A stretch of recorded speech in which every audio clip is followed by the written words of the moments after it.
To take a look at the views of the newspapers, our political journalist Isabel Oakeshott and also the chief leader writer for The Observer, Sonia Sodha. A very good morning to both of you. Nice to see you again. Isabel, Mail, page 8. We're hoping that we're going to hear about some investment for schools.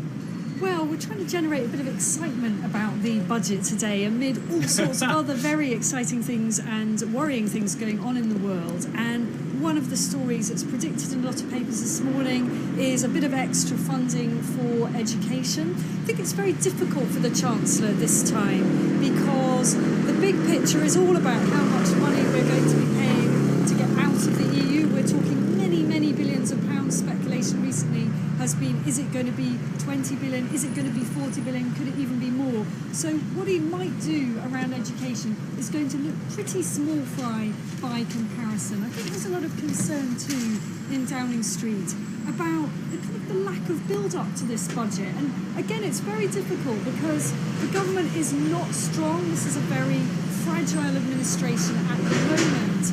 And the Chancellor doesn't want to take too many risks because if something goes wrong here amid such a fragile administration, that could end up undermining Mrs May's very fragile grip on power. Yeah, we had Dominic Raab on earlier talking about, we're really towing the line that this is going to be a budget that makes Britain fit for the future, and extra investment into schools is obviously welcome, but it does feel, Sonia, doesn't it, that this budget may well be tinkering around the edges rather than any bold, exciting moves.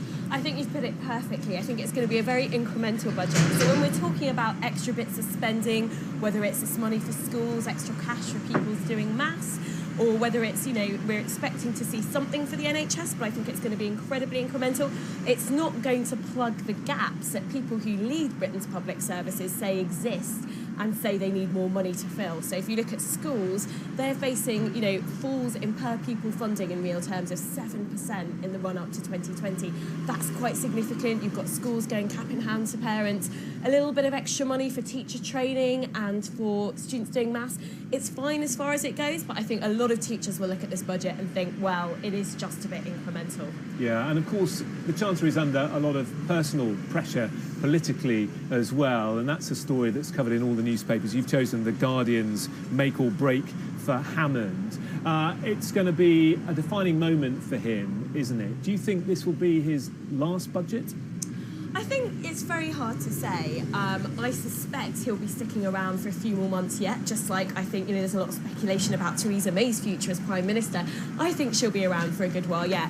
Philip Hammond is under fire from all sides within his party. He's a prominent Remainer, so he's under fire from people who supported Brexit. He's also under fire from people on the left of his party who want to see more money going into things like welfare, universal credit, more money into schools. So it is a very tough line for him to tread, but I think May will want to do anything that she can to avoid destabilising the cabinet further. We've seen 2 high-profile resignations in the last month. She's not going to want to see another minister go. Yeah, how do you think the public are going to view this? Because we know that so many areas of life are really struggling at the moment, whether it's schools, as we've talked about, or hospitals, the NHS, and yet we know that we have a Chancellor who is quite cautious, who doesn't like borrowing, and yet we have a public who are desperate for more money to be spent.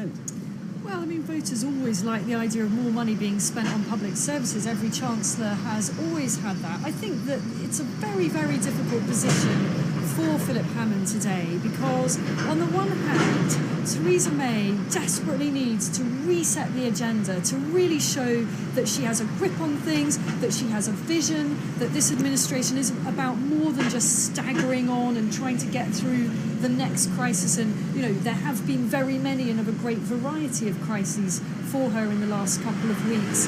So on the one hand, there is this impetus for something big and dramatic, and on the other hand, she's really too weak to risk anything big and dramatic. And I think that comes down to the conversation we were having about whether Philip Hammond would survive or not. Under normal circumstances, a Chancellor that is being very difficult for the Prime Minister might be very vulnerable.